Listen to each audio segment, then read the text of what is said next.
हाय। आज हम लोग पढ़ेंगे, देखो इसके पहले हम लोग क्या क्या पढ़ा है। इलेक्ट्रोलाइटिक सेल, उसका वर्किंग, कंस्ट्रक्शन, सेल रिएक्शंस, है ना। वो इलेक्ट्रोलाइटिक सेल के बारे में डिफरेंट सॉल्यूशंस लेंगे तो डिफरेंट सब्सटेंसेस, कौन सा डिपॉजिट होगा, कौन सा डिपॉजिट नहीं होगा, कौन सा लिबरेट होगा, वो भी हमने पढ़ा है। आज मैं थोड़े से प्रश्न पूछने के मूड में हूँ। I am in a mood of asking questions to you. एक क्वेश्चन है जो बेसिकली, हाँ मेरे डायग्राम्स खराब होंगे प्लीज, ठीक है। एक क्वेश्चन ये है, सपोज यहां पर मैंने ये बीकर में फ्यूज्ड सोडियम क्लोराइड लिया, सेल है, हाँ। दूसरे बीकर में भी, यहां पर मैं दूसरा बीकर लेता हूं, इसमें भी मैं फ्यूज सोडियम क्लोराइड लेता हूं।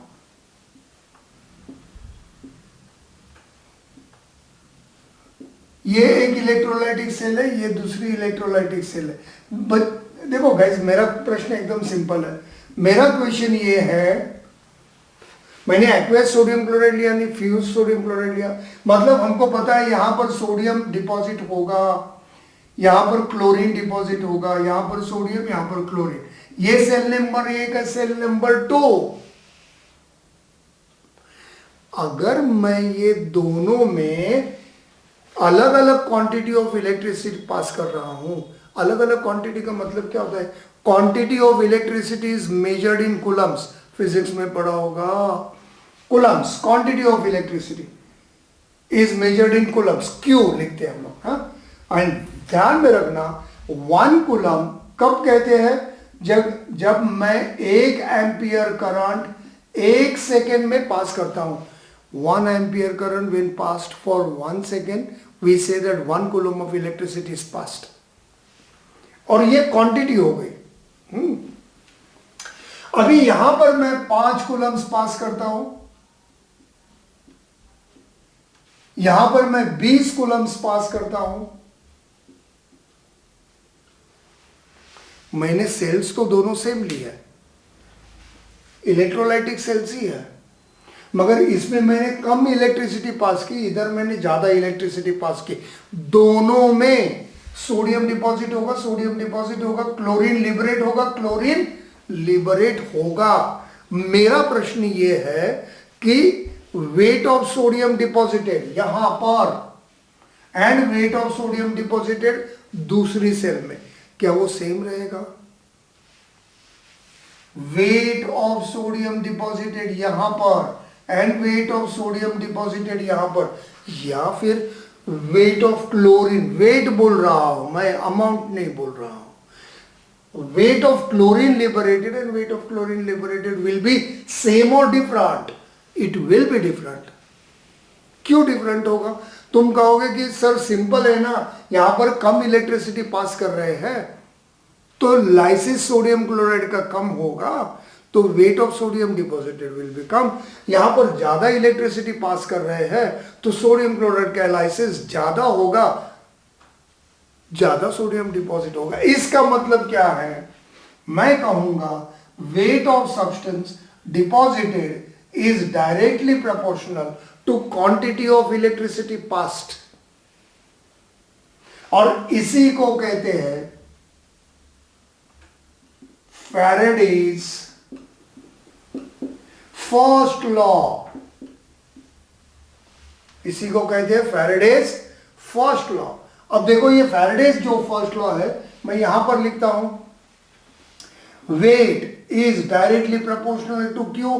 प्रोपोर्शनलिटी साइन मैंने निकाल दिया, तो weight is equal to proportionality constant z into Q, मगर हमको पता है Q is equal to I into T, तो मैं लिखूंगा W is equal to Z into I into T.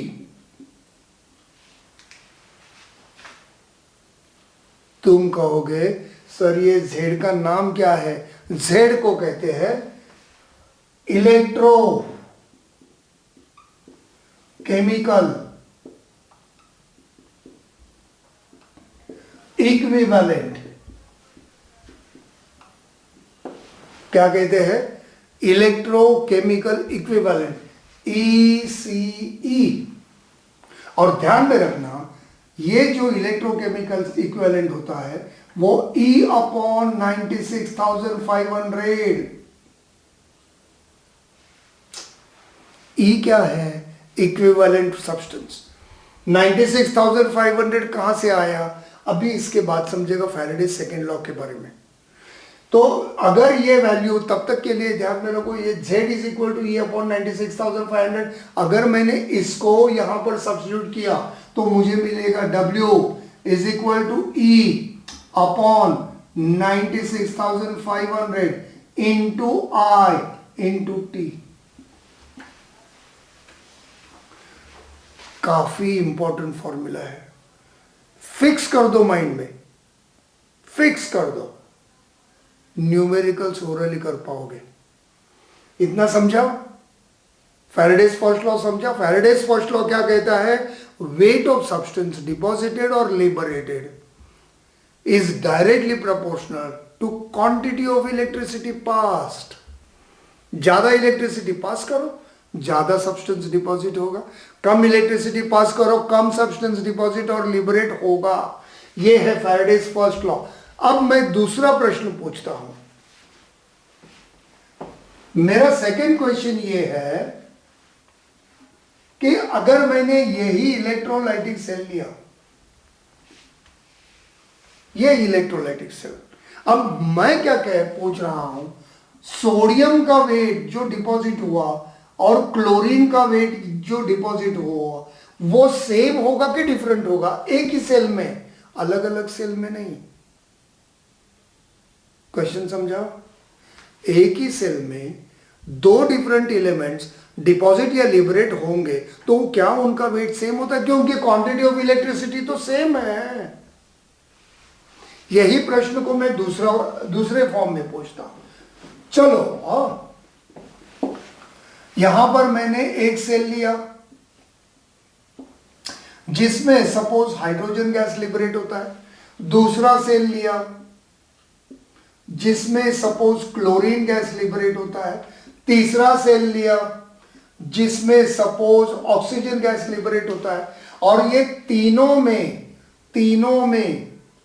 मैं सपोज, चलो तीनों में मैं सेम क्वांटिटी ऑफ इलेक्ट्रिसिटी पास करना है मुझे, तो मैं क्या करता हूं, तीनों को सीरीज में कनेक्ट करता हूं ऐसे। तो जितनी इलेक्ट्रिसिटी यहां जाएगी उतनी यहां जाएगी, इतनी यहां जाएगी। मेरा प्रश्न वापस वही है कि weight of hydrogen, wait of chlorine, weight of oxygen same होगा कि डिफरेंट होगा, डिफरेंट होगा। भले तुम same quantity of electricity pass कर रहे हो तीनों में, मगर तीनों का वेट सेम नहीं होगा। क्यों ऐसे, इसलिए क्योंकि अब तुम मुझे पूछोगे सर ये तीनों में ज्यादा वेट किसका डिपॉजिट होगा, मैं बताता हूं ना तुमको, क्लोरीन का सबसे ज्यादा होगा, फिर उसके बाद ऑक्सीजन का होगा, फिर उसके बाद हाइड्रोजन का होगा। तुम मुझे पूछोगे क्यों ऐसे, क्योंकि मैं कहूंगा क्लोरीन का इक्विवेलेंट वेट 35.5 है, ऑक्सीजन का 8 है, 8, और हाइड्रोजन का 1 है।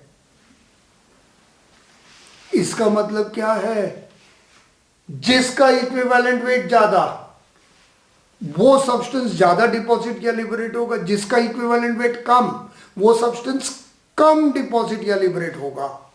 दैट मीन्स, ये समझा, इसका मतलब हमेशा ध्यान में रखो, वेट ऑफ सब्सटेंस, यहां पर लिखता हूं मैं, वेट ऑफ सब्सटेंस डिपॉजिटेड और liberated is directly proportional to equivalent weight of that substance, और इसी को कहते हैं फैराडेज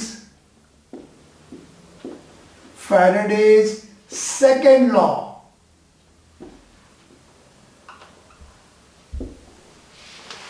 हमारा जो ग्रेट साइंटिस्ट था Faraday, you know every scientist is great, हमारा जो ग्रेट साइंटिस्ट था फैराडे, वो फैराडे भाई ने बताया कि जब आप same quantity of electricity pass कर रहे हो तो weight of substance deposited or liberated will depend upon its equivalent weight. Electrolytic cell में सोडियम क्लोराइड अगर डिपॉजिट और लिबरेट हो रहा है तो सोडियम का इक्विवेलेंट वेट देखने का, क्लोरीन का इक्विवेलेंट वेट देखने का, जिसका इक्विवेलेंट वेट ज्यादा वो ज्यादा डिपॉजिट होगा. Chlorine equivalent weight is 35.5, sodium equivalent weight is 23, मतलब सोडियम कम होगा, क्लोरीन ज्यादा.